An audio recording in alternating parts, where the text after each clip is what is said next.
Shalom Akim. This is Yabatazah coming back with another video this morning. I want to give all praises and glory and honor to Yahweh Bashem Yahushai. Double honors to the elders of Great Millstone. Much love and respect to you brothers out there doing the work in sincerity and truth. Yahweh Bashem Yahushai Waharakak Wadash Barakatam Akim. Alright, this topic this morning just going to be based off being childlike and remaining humble. In the presence of Yahweh Bashem Yahushai, and basically also how it's a balance, from being a man and a child, because Yahweh Bashem Yahushai says we have to remain as a child that has faith and with the humble spirit to inherit the kingdom of the Most High. So the more you mature, and you can see it through the world, just amongst, individual men that are in the world, how they become proud and, arrogant, ignorant, They acquire these bad habits of stubbornness, and it's, nobody can tell them nobody can tell them anything. They're stuck in their old ways. And that's how the Most High doesn't want us to be. He wants us to remain humble and obedient and used for the Master's use. So I hope it'll be edifying. And this is Matthew 18:1. It says, "At that same time came the disciples unto Yahushua, saying, Who is the greatest in the kingdom of heaven? And Yahushua called a little child unto him, and set him in the midst of them, and said, Verily I say unto you, except you be converted, and become as a little child, or children, you shall not enter into the kingdom of heaven. Whosoever therefore shall humble himself as this little child, the same is the greatest in the kingdom of heaven. And whoso shall receive one such little child in my name receiveth me." All right, so the disciples came up to Yahushua, wondering, and who is the greatest in the kingdom of heaven? Because in our eyes, the way the flesh wants to see, it's that man that has, the muscle, the money, the cars, the house. He's established. He who has all the knowledge. He has an answer for everything.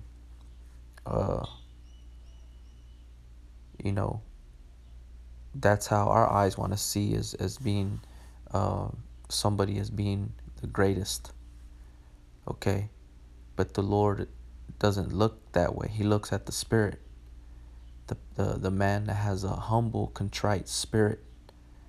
All right, the man that's of sorrow.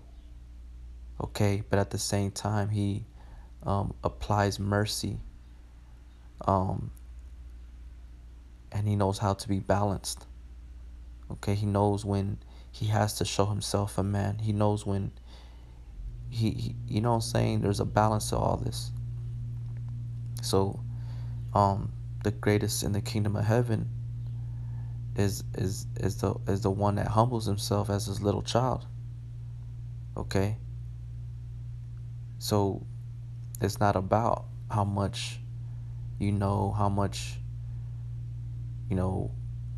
all the knowledge that you have acquired in the world through the process of time doesn't make you the greatest one. It's through your humbleness, through your obedience towards Yahweh Bashem Yahushai. That's what's going to keep you from being proud and seeking after preeminence. Because a child doesn't seek after preeminence. A child remains as a little child, depending on the father and mother to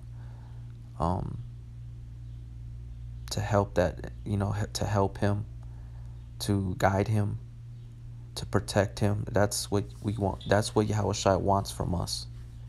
Okay, because if If you think you got it, you don't look towards the Most High. You depend on yourself, you know, and that's not good in the eyes of Yahweh Bashem Yahushai. All right. So basically, the Most High is telling you not to seek preeminence and not to go above your measure. All right. So whosoever therefore shall humble himself as this little child, the same is the greatest in the kingdom of heaven. Okay. So before I go any further, a scripture came up to me.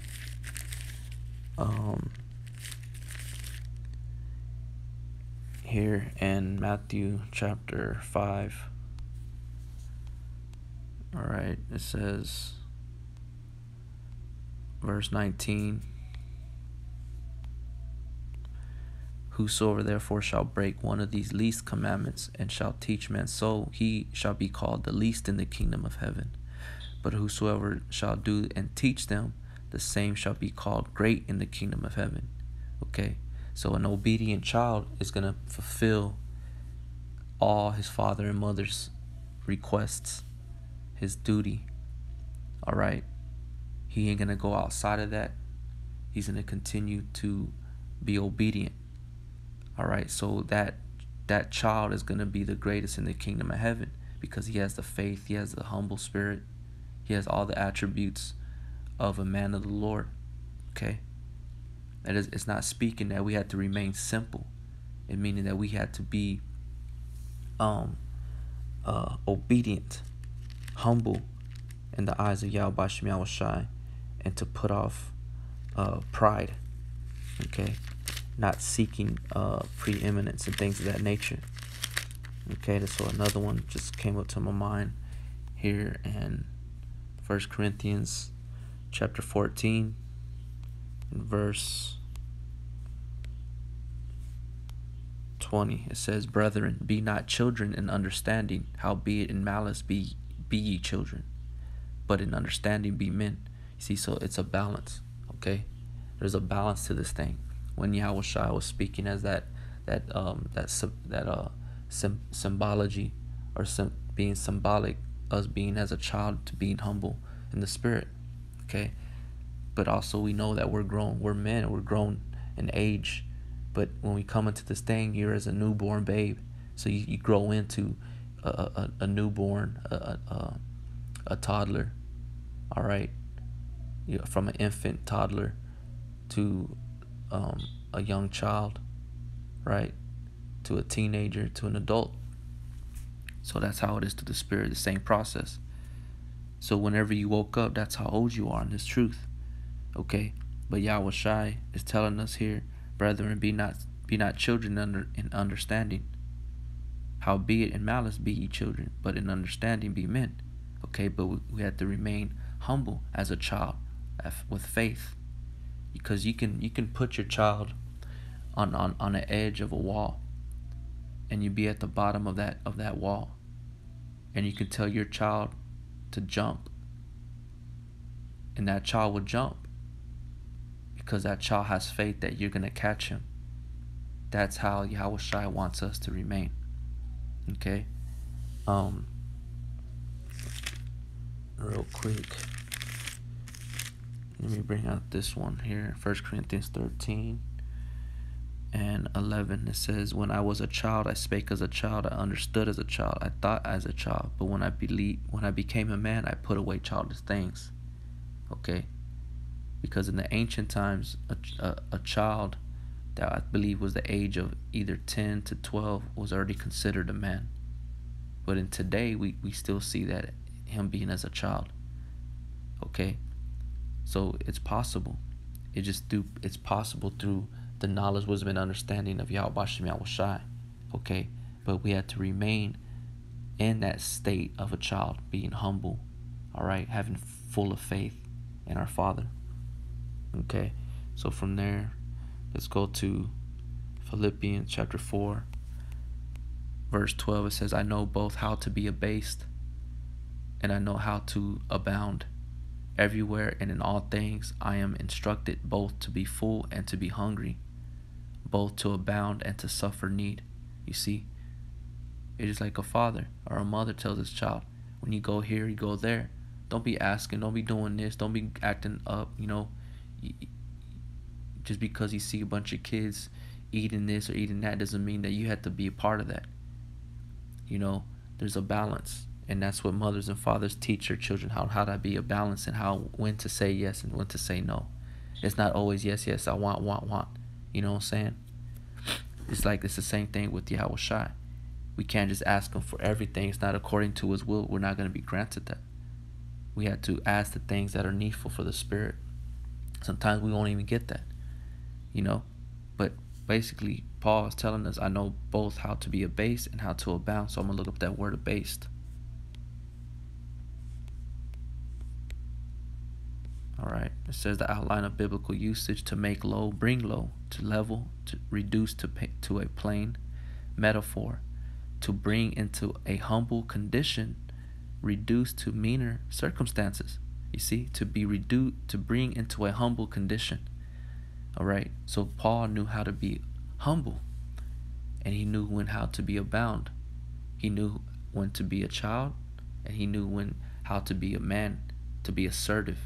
All right, to be stern. Or he knew when to be humble as a child, meek, lowly.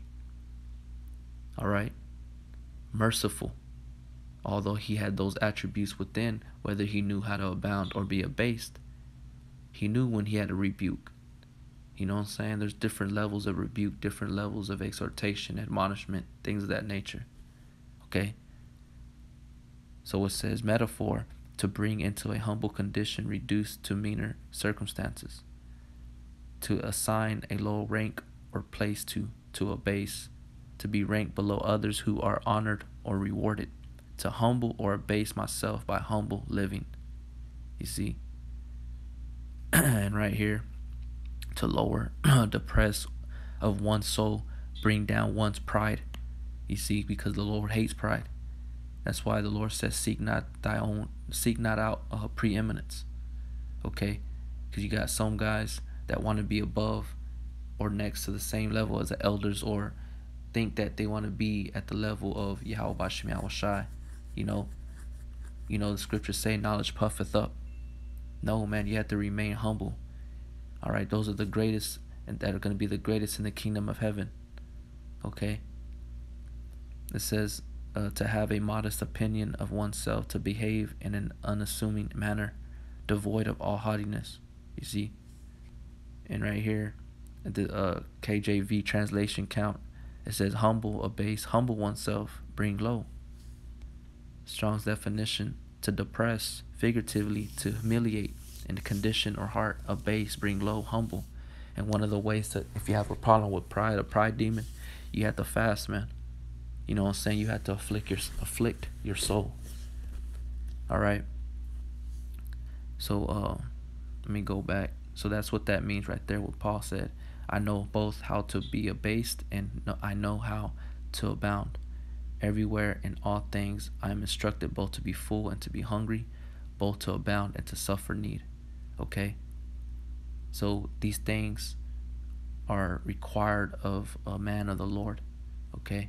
So let's go to James chapter 2, verse 5. It says, hearken, my beloved brethren, had not the Most High chosen the poor of this world rich in faith, and heirs of the kingdom which he hath promised to them that love him? Okay? So the Lord has chosen the poor of this world rich in faith.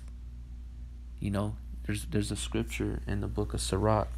Like I said, there's a balance to all things, because you can't be simple, because you got poor people, bums that live on the street that are proud as fuck. Okay? Not every poor man is humble. You see what I'm saying? But that's what you would think, that if you were poor you would be humble, but that's not the case in all things. You have to have a special spirit upon yourself, which really is the Lord dealing with you. So real quick, I'm going to read Sirach 25 and 2. It says, 3 sorts of men my soul hateth, and I am greatly offended at their life: a poor man that is proud, a rich man that is a liar, and an old adulterer that doeth. So That's the point right there in verse 2, Sirach 25:2, a poor man that is proud. So it doesn't always mean that, every poor person is humble. But the Lord is telling us here, he had chosen the poor of this world rich in faith, which are the elect. You see what I'm saying? So before I go any further, there's two scriptures I want to bring out. In Isaiah 66:2, it says, "For all those things hath my hand made, and all those things have been, saith Yahweh. But to this man will I look, even him that is poor, and of a contrite spirit, and trembleth at my word." So I'm going to look up that word contrite.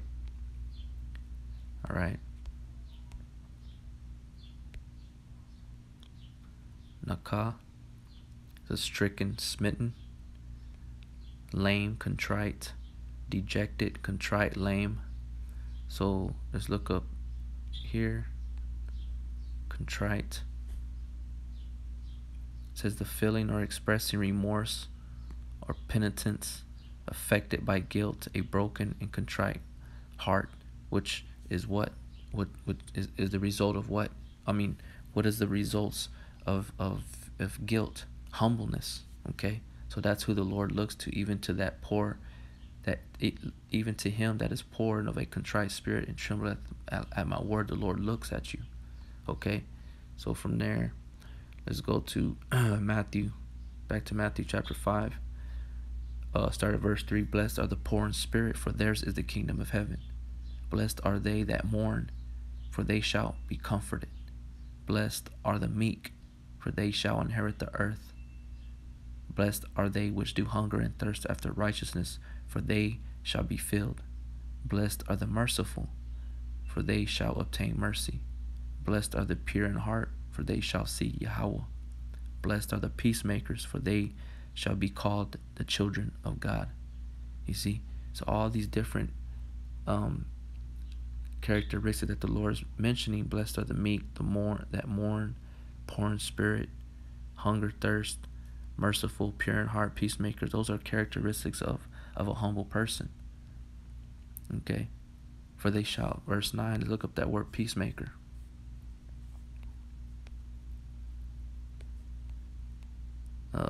Peacemaker, pacific, loving peace.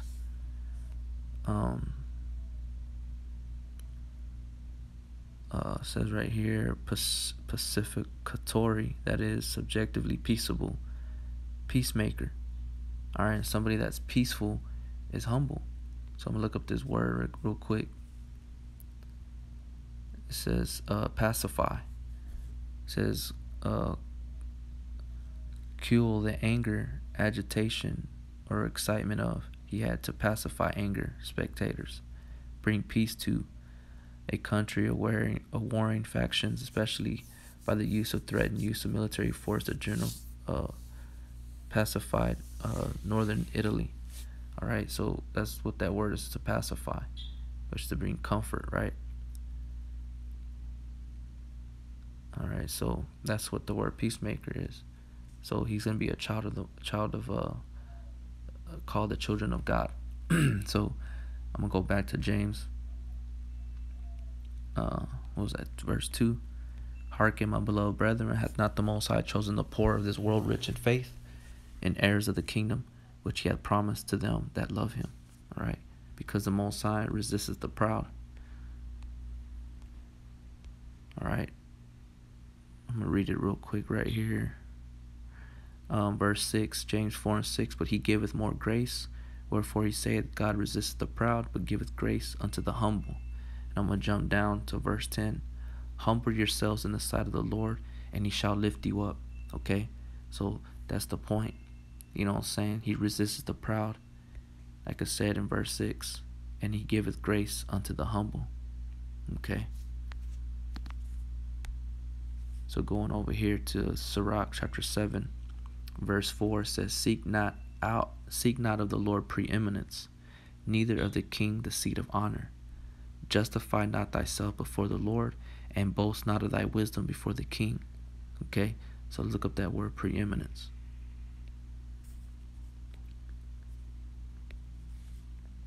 Preeminence. the fact of surpassing all others' superiority, the region has never regained the economic preeminence that it once enjoyed. Okay, so basically it's being brought to a high level of superiority. So the only one that's going to receive the preeminence is Yahweh Shai, not us. So it says, seek not of the Lord preeminence, neither of the king the seat of honor. Okay, so but you have guys that do that, so we have to remember not to be that. So let me go to Sirach 2.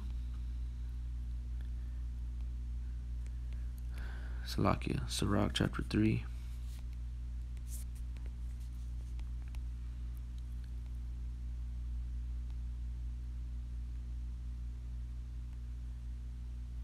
Sirach 3:17. My son, go on with thy business in meekness. So shalt thou be beloved of him that is approved. The greater thou art, the more humble thyself, and thou shalt find favor before the Lord. Many are in high place and of renown, but mysteries are revealed unto the meek. For the power of the Lord is great, and he is honored of the lowly. You see, so Salakia, it says, trying to highlight this thing. Okay, so it says, my son, go on with thy business in meekness, so shalt thou be beloved of him that is approved. So you'll be approved when you remain as a little child. You know, that's the one that's going to be greatest in the kingdom of heaven. And the greater thou art, the more humble thyself. So the greater you are, the more humble you're going to be. And thou shalt find favor before the Lord. Many are in high place and of renown, you know, and that's what everybody wants to be, on a high level. They want to be seen of men, you know, have, you know, the most followers or views, or to be admired by men, things of that nature. No, man, the Most High ain't with that shit. Okay? Many are in high place and of renown, but mysteries are revealed unto the meek. For the power of the Lord is great, and he is honored of the lowly. Okay? The ones that are rich in faith, that's who he's honored of. Look up that word meek. Quiet, gentle, and easily imposed on. Submissive. I used to call Salakia. It says quiet, gentle, and easily imposed on. Submissive. So that's what the Most High wants. He wants us to be submissive. Okay? And right here, the Siri knowledge, it says meekness. Meekness is an attribute of a human nature and behavior. A humbleness. It has been defined several ways. Righteous, humble, teachable. Okay? So, like I said, one thing I've learned, you know, being in the world, is that you can't teach an old dog new tricks, and somebody that can't be taught no more is proud. So just remember these scriptures, brothers. You know, I was just thinking about that when I woke up. It even applies to myself, you know. So, hey, brothers, just remember to stay humble and seek out not preeminence, and because that preeminence belongs to Yahweh Shai. So we need to give glory and honor to him, and just be at the level of appreciation that we have